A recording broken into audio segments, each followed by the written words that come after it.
Hello everybody, this is Tofail. আজকে আমরা শিখব have to, has to, had to, having to এবং উইল হ্যাভ টু এর ব্যবহার। অর্থাৎ এই সমস্ত ওয়ার্ডসগুলিকে কোন কোন সিচুয়েশনে ব্যবহার করতে হয়, কখন হ্যাভ টু ব্যবহার করতে হয়, কখন আবার হ্যাড টু ব্যবহার করতে হয়, কখন আবার হ্যাভিং টু ব্যবহার করতে হয়, এই নিয়ে আমরা বিস্তারিতভাবে আলোচনা করব। এছাড়াও এদের বাংলা অর্থগুলি সেন্টেন্সে কেমন হয় সেই নিয়ে আমরা আলোচনা করব।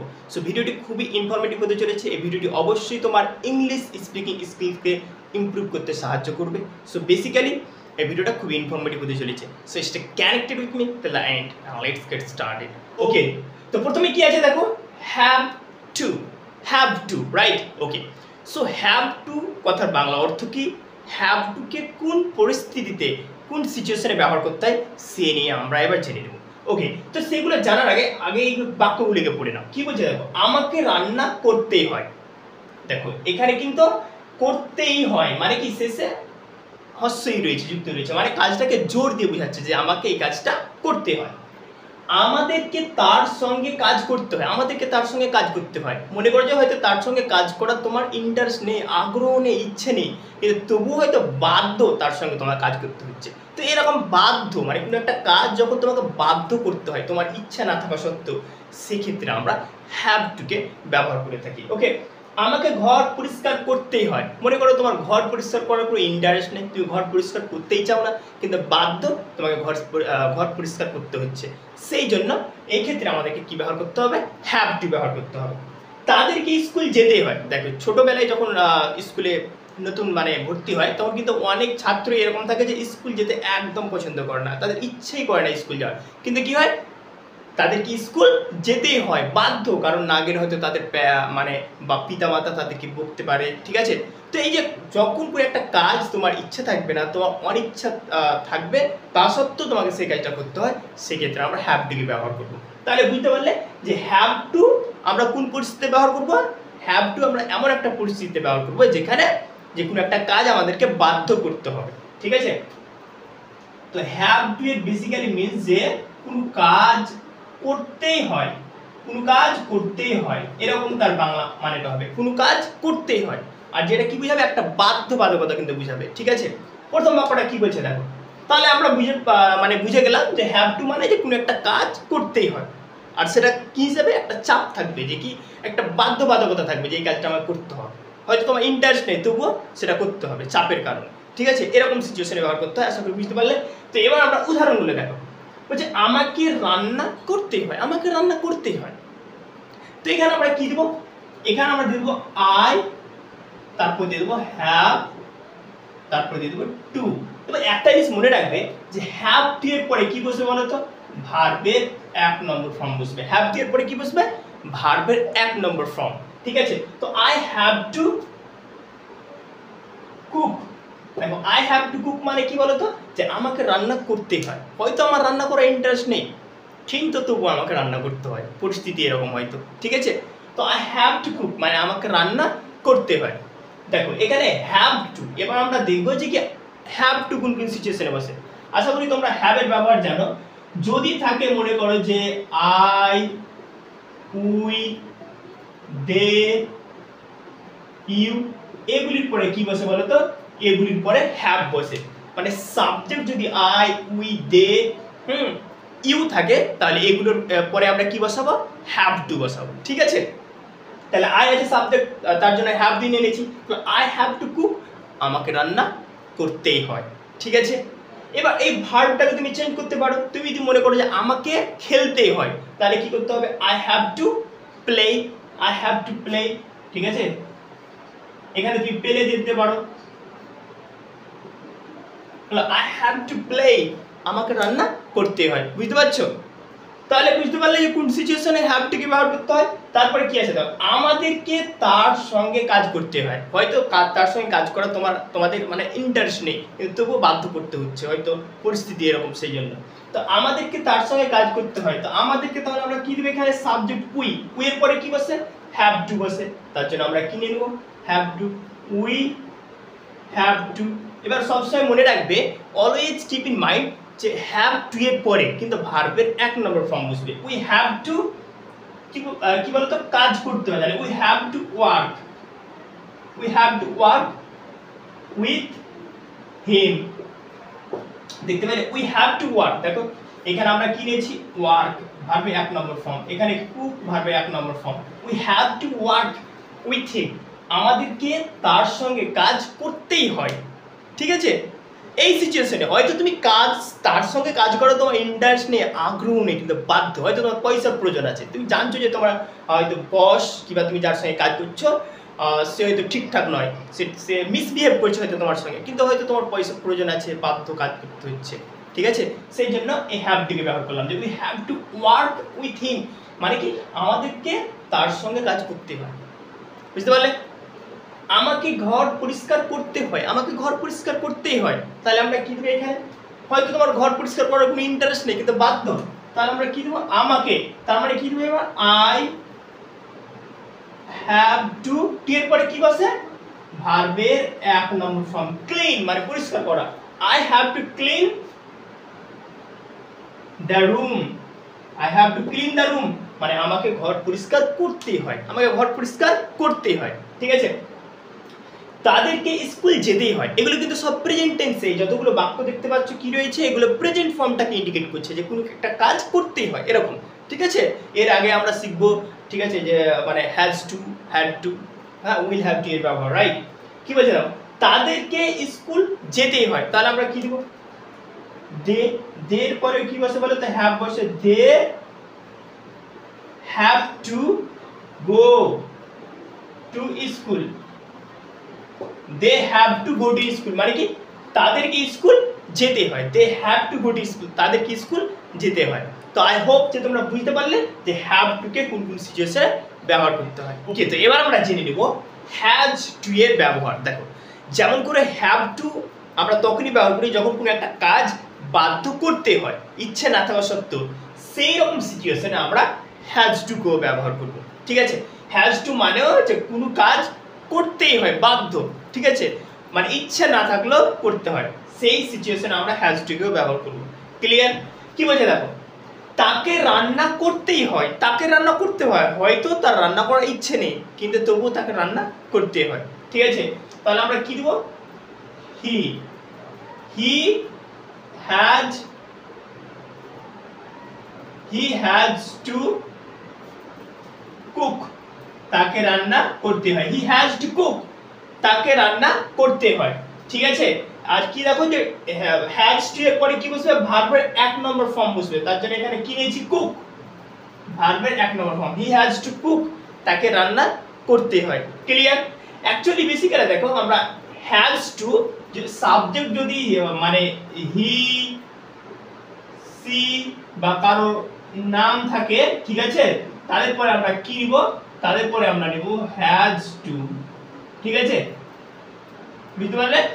তো হি সি রাম বা মানে এগুলোর পরে আমরা কি নিব হ্যাজ টু নিব। ঠিক আছে, আর আই উই ইউ দে এগুলো থাকলে আমরা হ্যাভ টু নিব। ঠিক আছে, মানে সাবজেক্ট অনুসারে হ্যাজ টু ব্যবহার করতে হয় আর হ্যাভ টু ব্যবহার করতে হয়, তার জন্য এখানে হ্যাজ টু নিয়েছি। তো has to basically he she Ram এগুলোর পরে হ্যাজ টু বসে। ক্লিয়ার? তো তাকে রান্না করতে হয়, হি হ্যাজ টু কুক।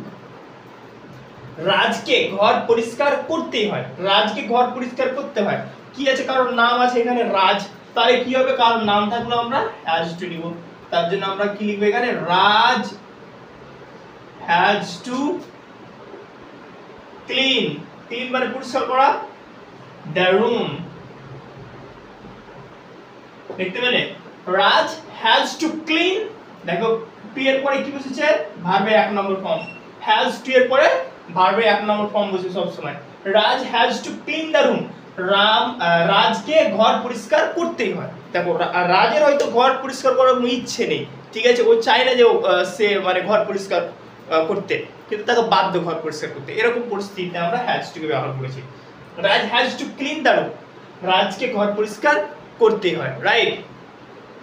তাকে বাজার যেতেই হয়, তাকে বাজার যেতেই হয়, তাহলে কি দেবো আমরা এখানে আমরা সি নিলাম, she has to go to the market, তাকে বাজার যেতেই হয়, হি has two go to the market, তাকে বাজার যেতে হয়। ওকে, শ্যামকে বাড়ির কাজ করতেই হয়, শ্যামকে বাড়ির কাজ করতে হয়। এখানে বাড়ির কাজ বেসিক্যালি মানে হোমওয়ার্ক, যেগুলো মানে স্কুলে কোনো টিচার দেয়, ঠিক আছে। তো শ্যামকে বাড়ির কাজ করতে হয়, তো আমরা কি দিব, শ্যাম হ্যাজ টু ডু হোমওয়ার্ক, শ্যামকে বাড়ির কাজ করতে হয়, শ্যাম হ্যাজ টু ডু হোমওয়ার্ক, শ্যামকে বাড়ির কাজ করতে হয়। তো আশা করি বুঝতে পারলে যে হ্যাজ টু এবং হ্যাভ টু দুটোরই বাংলা অর্থ কিন্তু সেম, রাইট, দুটোই সেম সিচুয়েশনে ব্যবহার করতে হয়। শুধু সাবজেক্ট অনুসারে আমরা হ্যাজ টু ব্যবহার করব, যেমন হি সি রাম, ঠিক আছে, আর আমরা হ্যাভ টু ব্যবহার করব আই ইউ উই দে, এগুলোর পরে হ্যাভ টু ব্যবহার করব। ক্লিয়ার?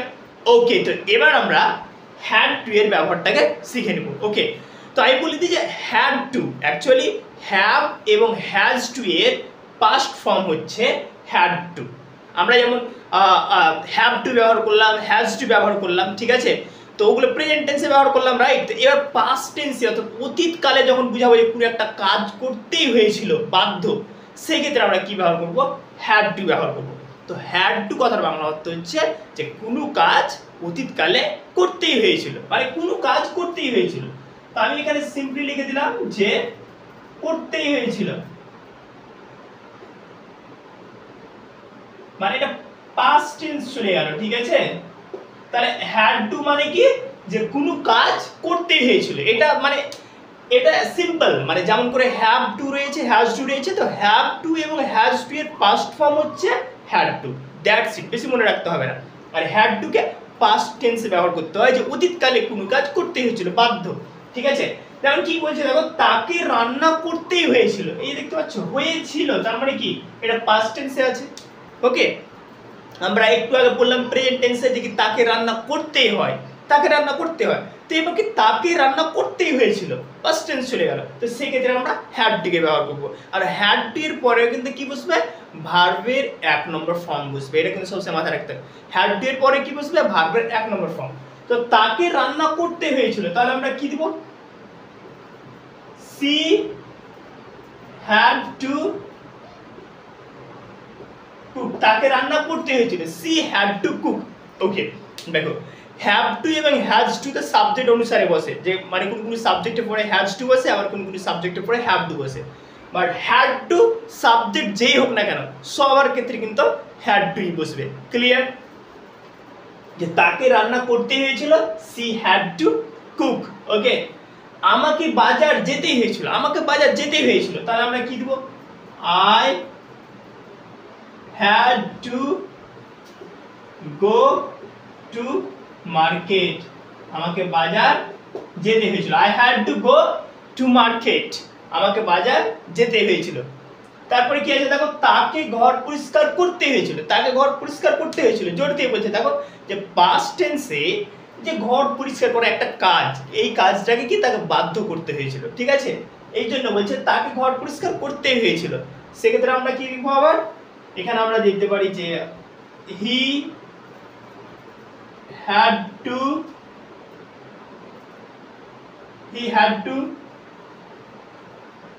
ক্লিন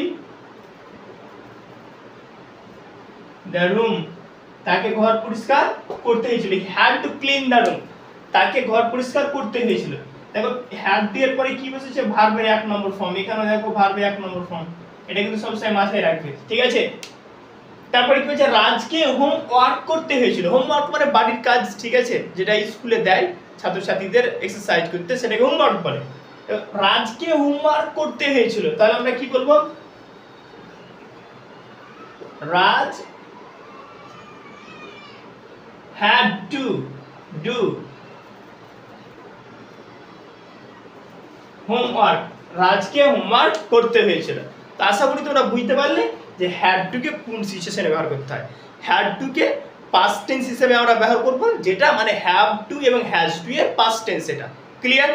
ওকে, আর মানে বাধ্য অতীতকালে কোনো একটা কাজ বাধ্য করতে হয়েছিল, এই সেন্সের ক্ষেত্রে আমরা হ্যাড টু কে ব্যবহার করব। ওকে ওকে, তো এবার আমরা হ্যাভিং টু এর ব্যবহার সম্পর্কে জানবো। দেখো, তো হ্যাভিং টু এর ব্যবহার জানার আগে আমরা এই বাক্যগুলোকে একটু পড়ে নিই, তাহলে ভালো বুঝতে পারবো যে কোন সিচুয়েশনে হ্যাভিং টু কে ব্যবহার করতে হয়।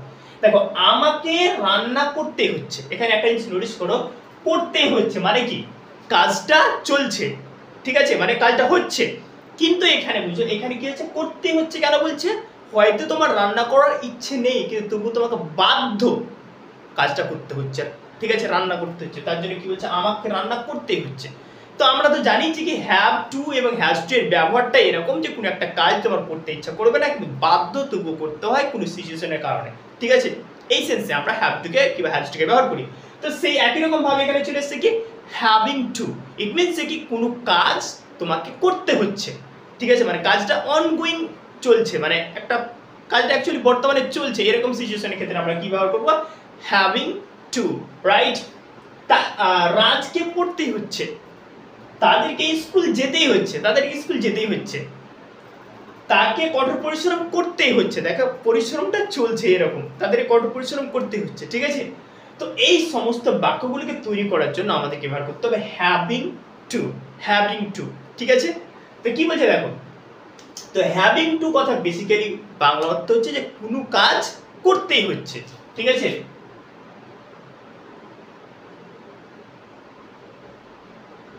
কোনো কাজ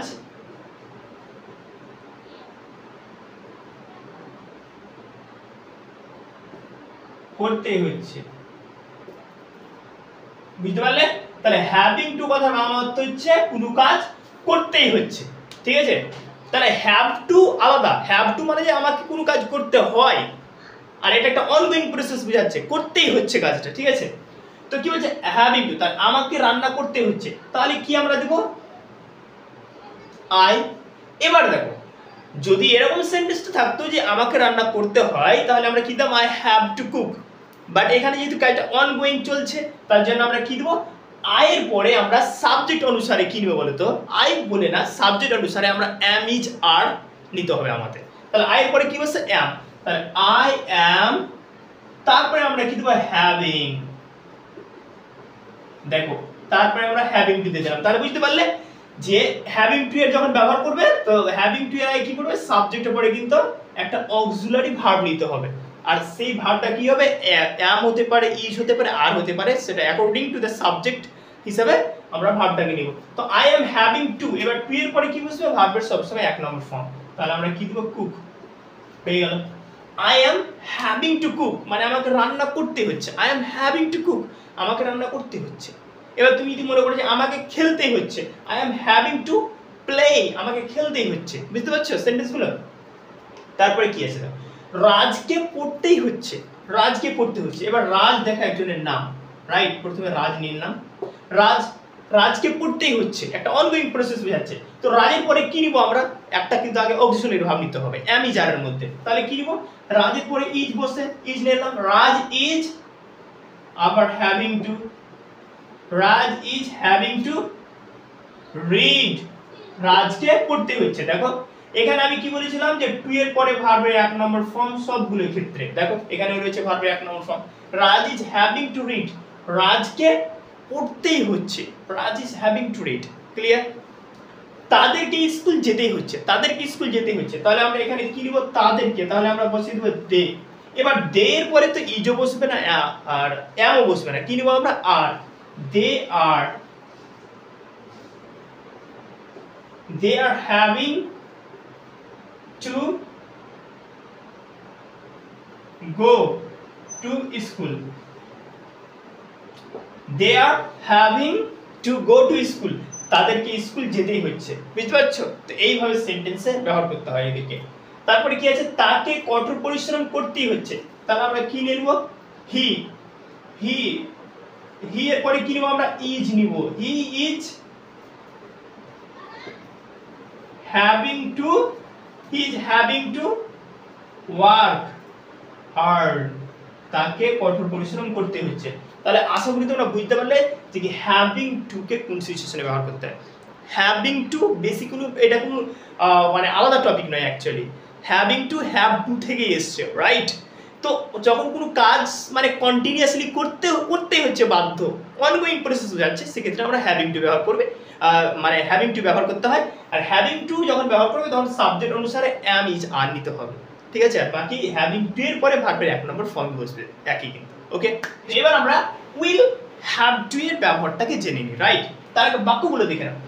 আমাকে রান্না করতেই হবে, আমাকে রান্না করতেই হবে। দেখো করতেই হবে তার মানে কি কাজটা এখনো হয়নি কিংবা কাজটা হচ্ছে, ব্যাপারটা সেরকম না। ইন ফিউচার কাজটা হবে, ভবিষ্যতে কাজটা হবে, কিন্তু তার সঙ্গে কি আছে, করতেই হবে মানে কি জোর দিয়ে বোঝাচ্ছে, ঠিক আছে, যে কাজটা করতে হবে মানে একটা বাধ্যবাধকতা বোঝাচ্ছে যে কাজ এটা করতে হবে, কিন্তু ইন ফিউচার, রাইট? তাকে স্কুল যেতেই হবে, তাকে স্কুল যেতেই হবে। রাজকে ঘর পরিষ্কার করতেই হবে, দেখো এখানেও করতেই হবে মানে ঘর পরিষ্কার করা করছে এরকম ব্যাপারটা না, কিংবা রাজ ঘর পরিষ্কার করে এরকম না, রাজকে ঘর পরিষ্কার করতেই হবে, ভবিষ্যৎকাল বোঝাচ্ছে মানে কাজটা এখনো হয়নি কিন্তু ইন ফিউচার হবে। তার সঙ্গে কি আছে, জোরপূর্বক দিয়ে বলছে যে করতেই হবে। আমাকে ফুটবল খেলতেই হবে, আমাকে ফুটবল খেলতেই হবে। এবার মনে করো যে কি, যে 7 তারিখে ফুটবল খেলা হবে, একটা ম্যাচ নিয়েছো তুমি, ঠিক আছে? 7 তারিখে তুমি একটা ম্যাচ নিয়েছো, তোমাদের বন্ধুদের সঙ্গে ফুটবল খেলতে হবে, তুমি সেই টিমে আছো প্লেয়ার হিসেবে। এবার হয়তো তোমাকে কেউ সেই 7 তারিখে কি বলছে বলো তো, ইনভাইট করলো কোনো পার্টিতে, ঠিক আছে? কারণ হয়তো জন্মদিন আছে তোমার কোনো রিলেটিভসের মধ্যে, যে তোমায় ইনভাইট করলো, তো তুমি কি বলবে? তুমি তো আর মানে সেই ম্যাচ ছেড়ে তুমি যাবে না, তো তখনই তো তুমি এরকম ধরনের কথা বলবে যে কি আমি পার্টিতে যাবো না, আমাকে ফুটবল খেলতেই হবে, কারণ তুমি টিমে রয়েছো, তুমি একজন প্লেয়ার, কারণ তুমি যদি অ্যাবসেন্ট থাকো তো খেলাটা বন্ধ হয়ে যেতে পারে। তো সেই মুহূর্তে তুমি এরকম ধরনের বাক্য বলতে পারো যে কি আমাকে ফুটবল খেলতেই হবে, আমি পার্টিতে যাবো না। তাহলে তুমি ফুটবল যে খেলছো ব্যাপারটা সেরকম না, ইন ফিউচার কাজটা হবে, কিন্তু তার সঙ্গে কি বললে, বাধ্যবাধকতা, একটা জোরপূর্বক দিয়ে বললে যে কি হ্যাঁ আমাকে খেলতেই হবে মানে কাজটা আমাকে করতেই হবে। এরকম সেন্সের ক্ষেত্রে আমরা উইল হ্যাভ টু কে ব্যবহার করবো। So will have two basically means যে কোনো কাজ করতেই হবে, ঠিক আছে? কাজ আমি এটা মানে সিম্পলি ভাবে লিখলাম, মানে মনে রাখবে যে কোনো কাজ করতেই হবে, কাজ করতেই হবে, বাস।